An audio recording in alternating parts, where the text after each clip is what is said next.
అంటే ఈ స్టోరీ ఒప్పుకోవడానికి మెయిన్ రీజన్ ఏంటి మీరు అసలుకి?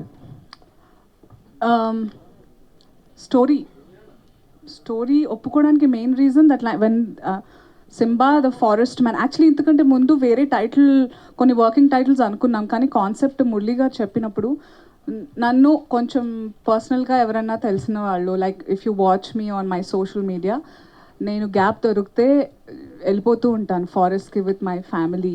నేను ఇండియాలో ఆల్మోస్ట్ నా కుటుంబ సమేతంగా అన్ని సఫారీలు తిరిగాను except Gir forest, and I look forward to అందరికీ చెప్తూ ఉంటాను నేను పోయిన జన్మలో ఏ జింకనో లేదా మేకనో అయ్యి ఉంటాను అని. బికాస్ సంథింగ్ అబౌట్ గ్రీనరీ, మేకే కదా నన్ను బలి చేస్తున్నట్టు ఇప్పుడు. కరెక్ట్ శివ, బాగా అర్థం చేసుకున్నాను. ఎందుకండి మనసు బాధ పెడతారు? సో ద కాన్సెప్ట్ అండ్ ఏదైతే, అండ్ ఈ విషయాన్ని నేను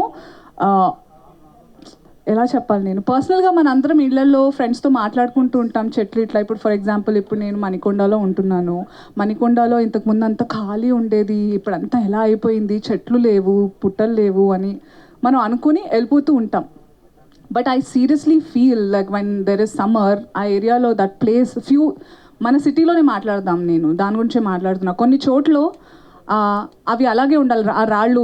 మనది ప్లాటూ రీజన్, సో వీఆర్ అ ప్లాటూ, డెక్కన్ ప్లాటూ, కాబట్టి కొన్ని మనకి న్యాచురల్, హైదరాబాద్లో వరదలు, హైదరాబాద్లో మునుగుళ్ళు అవన్నీ జరగాల్సిన ఏరియా కాదు. దేవుడు ఒక రకంగా ప్లాన్ చేసి పెట్టిన ప్రతి చోట he will protect us naturally. But మనందరం చాలా తెలివితేటలతో పొడుగు బిల్డింగ్స్ కట్టేసుకుని, సో చాలా బాధేస్తూ ఉంటుంది నాకు.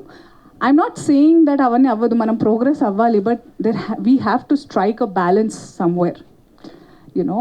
సో ఐ ఫెల్ట్ కనెక్టెడ్, అరే కరెక్టే చెప్పాలి ఎంటర్టైనింగ్ వే. నాకు సినిమా అంటే చాలా ఇష్టం, యాక్టింగ్ చేయాలని అప్పుడప్పుడే నాకు చాలా interest. So this is the first genre నాకు. ఇందులో యాక్షన్ సీన్, ఐ మీన్ నేను ఇలా ఎప్పుడు చేయలేదు.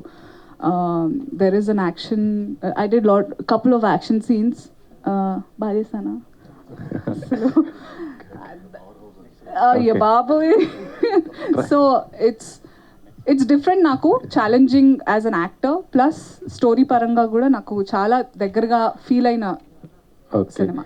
ట్రైలర్ చూస్తే చాలా బాగుంది, మీ క్యారెక్టర్ చాలా సీరియస్నెస్ ఉంది, కానీ ఒక చోట మాత్రం బాగా నవ్వు వచ్చింది. అంటే మీకు విజయ్ దేవరకొండ లాంటి మొగుడు వస్తాడన్నారు, మీకు విజయ్ దేవరకొండ మధ్య గొడవలు సాల్వ్ అయిపోయినట్టేనా? విజయ్ ఫ్యాన్స్ ఏ విధంగా దానికి ఇంపార్టెన్స్ ఇవ్వాలనుకోవట్లేదు. ఎలాగైతే ఇప్పుడు ఒక మెసేజ్ ఇద్దామని సినిమా ద్వారా, నేను కూడా అప్పుడు ఒక మెసేజ్ ఇద్దాం అనుకున్నాను. అలా స్టేజ్ మేనర్స్ కాదు అనే ఒక్క టాపిక్ అంతే అది. బికాజ్ ఎవరన్నా with great power comes great responsibility.